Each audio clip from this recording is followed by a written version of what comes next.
Hello students, welcome to our today's lesson.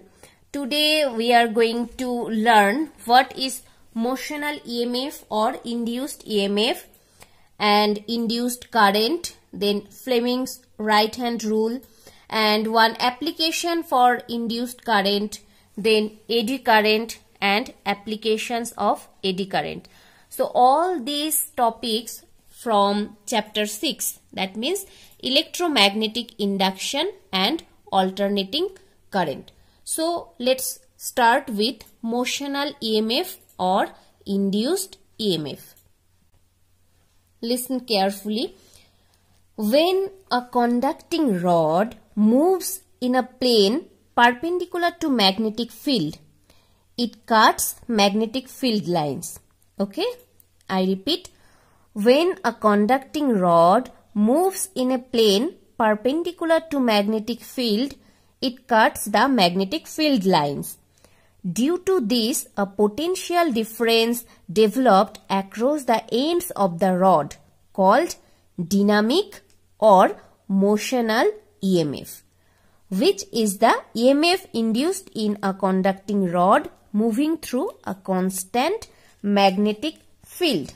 Now, if we want to define this induced EMF, then we can write induced EMF E is equals to E into L or is equals to BVL. Why? As E is equals to V by L. E is equals to V by L. So, in place of EL, we can write V. V is equals to EL. Here, what is L means? L is equals to length of conducting rod. Length of conducting rod. And what is E? E is equals to electric field. E is equals to electric field. And what is B? B is equals to magnetic field. Magnetic field. And V is equals to speed of the rod. Okay, so this is the expression for motional EMF or induced EMF. So next, move on our second topic, induced current. Induced current. So to explain induced current, we have to draw one diagram.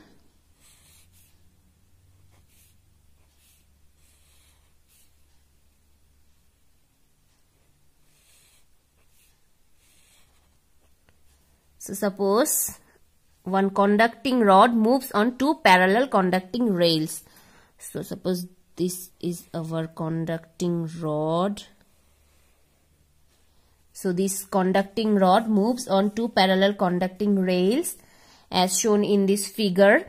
So in time t, the distance traveled by the conducting rod, if the velocity is v, then distance should be vt. So in time t, its move or its position, suppose here, and the distance is vt. This distance it moves.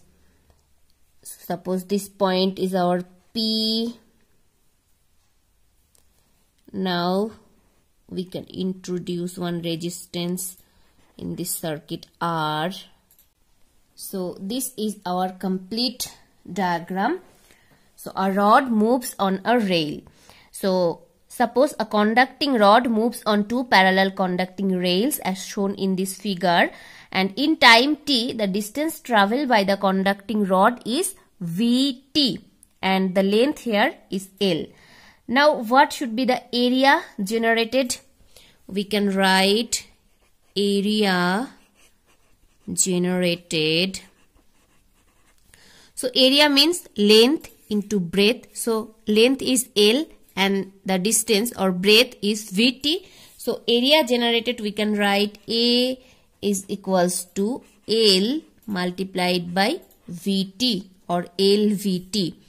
Then flux linked with this area. What we can write for flux? So flux linked with this area.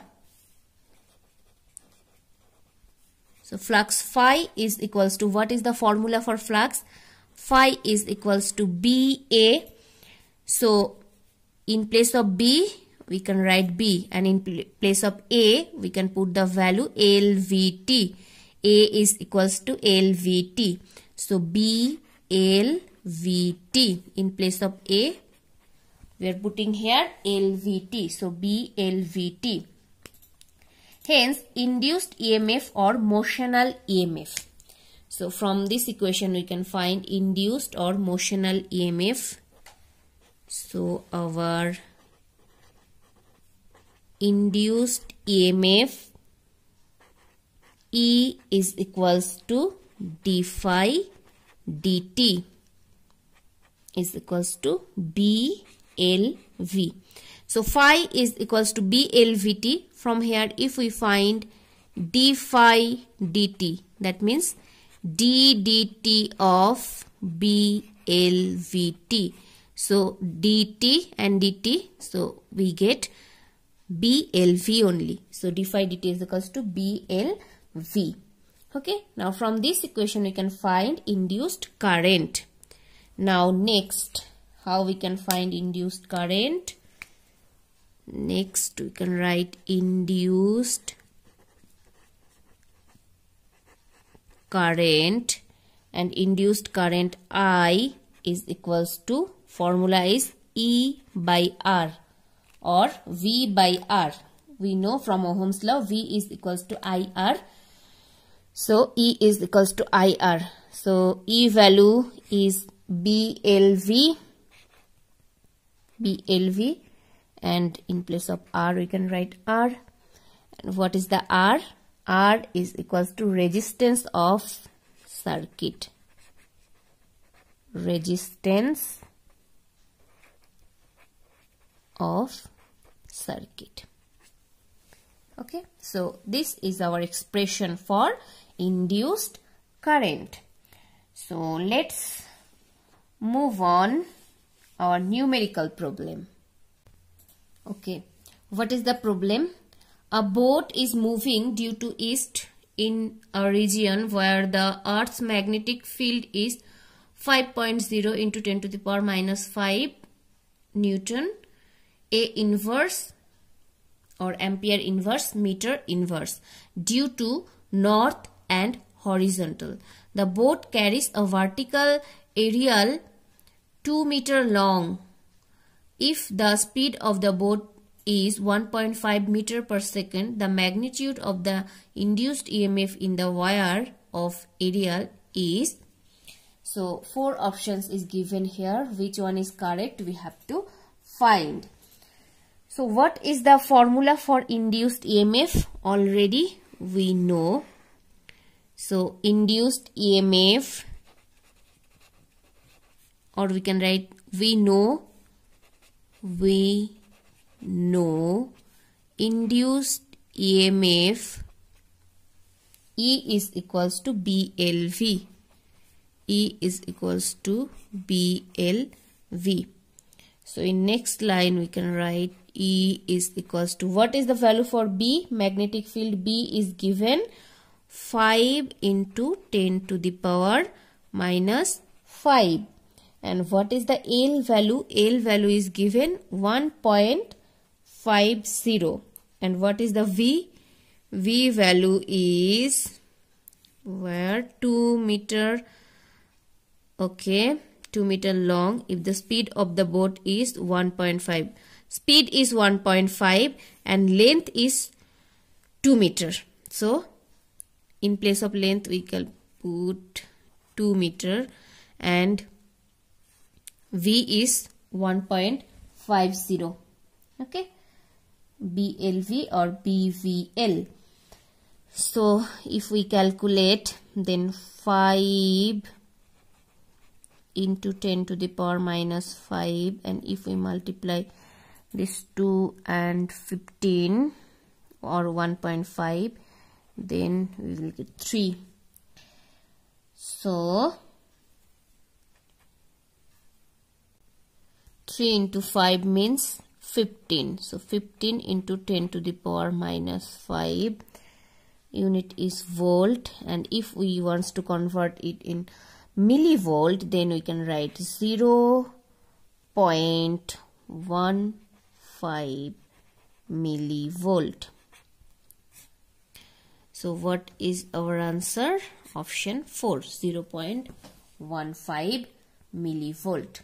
Okay. So next, move on.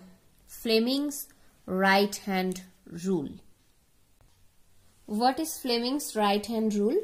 You can see from this figure, if we stress the thumb, the forefinger and the central finger of right hand in such a way that all are mutually perpendicular to each other. So what does it mean? Mutually perpendicular. Mutually perpendicular means the angle between the two fingers, suppose thumb and forefinger, the angle between them is 90 degree, and the same, the angle between forefinger and central finger is also 90 degree. So all are mutually perpendicular to each other, and if thumb represents the direction of motion of the conductor, the forefinger represents the direction of magnetic field, then central fingers will represent the direction of induced current. Okay. I repeat, if we stress the thumb, the forefinger and the central finger of right hand in such a way that all are mutually perpendicular to each other, and if thumb represents the direction of motion of the conductor, the forefinger represents the direction of magnetic field, then central finger will represent the direction of induced current. Okay, so this is the Fleming's right hand rule, and using this rule we can find the direction of induced current. So if anyone asks what is the application for Fleming's right hand rule, then we have to say we can find the direction of induced current using Fleming's right hand rule. Okay, next, eddy current.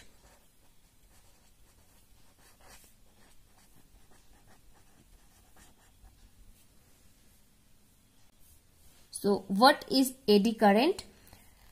The current induced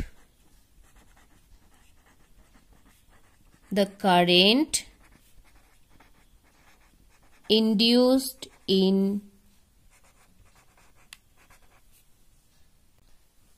bulk pieces of conductors when the magnetic flux linked with the conductor changes are known as eddy current. The current induced in bulk pieces of conductors when the magnetic flux linked with the conductor changes are known as eddy current. Now, eddy currents are always produced in a plane perpendicular to the direction of magnetic field. Eddy current shows both heating and magnetic effects. The magnitude of eddy current is given by I is equals to induced EMF divided by resistance. So is equals to, we can write E by R. And according to Faraday's law,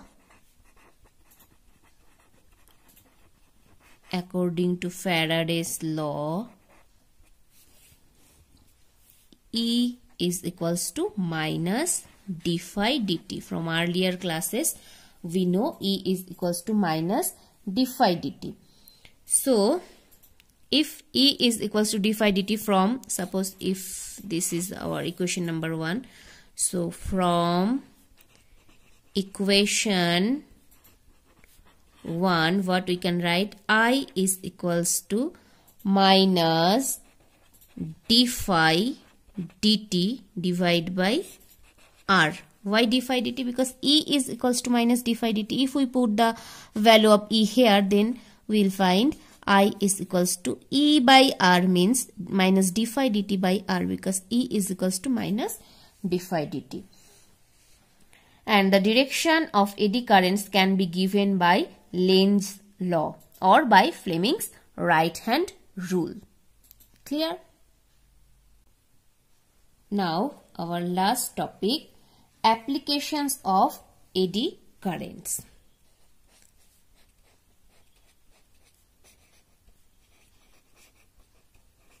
Applications of eddy currents. Listen carefully and try to remember. Eddy currents are useful in many ways. Some of the important applications of eddy currents are electromagnetic damping and induction furnace. Okay, so number 1 application, we can write electromagnetic damping. Electromagnetic damping. So what is electromagnetic damping? In order to immediately bring to rest the moving coil of a galvanometer, we make the use of electromagnetic damping, which uses eddy currents to bring the coil to rest. When the coil oscillates, the eddy currents generated in the core opposes the motion and bring the coil or to rest. Okay, I repeat about electromagnetic damping. In order to immediately bring to rest the moving coil of a galvanometer, we make the use of electromagnetic damping, which uses eddy currents to bring the coil to rest. When the coil oscillates, the eddy currents generated in the core oppose the motion and bring the coil to rest. Okay, now the second application is induction furnace.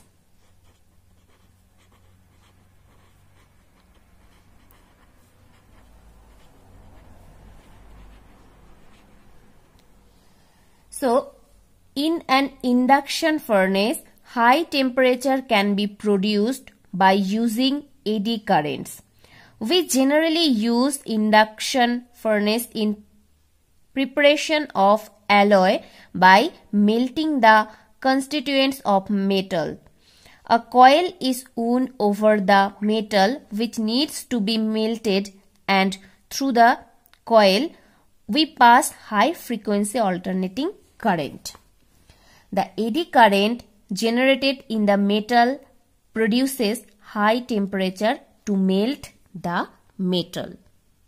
Okay, so you have to remember these two basic applications of eddy currents. So that's all for today's class. Thank you so much for watching the video. You can write the notes and definition for eddy currents from here, and as well as the applications and the solution for numericals problem also.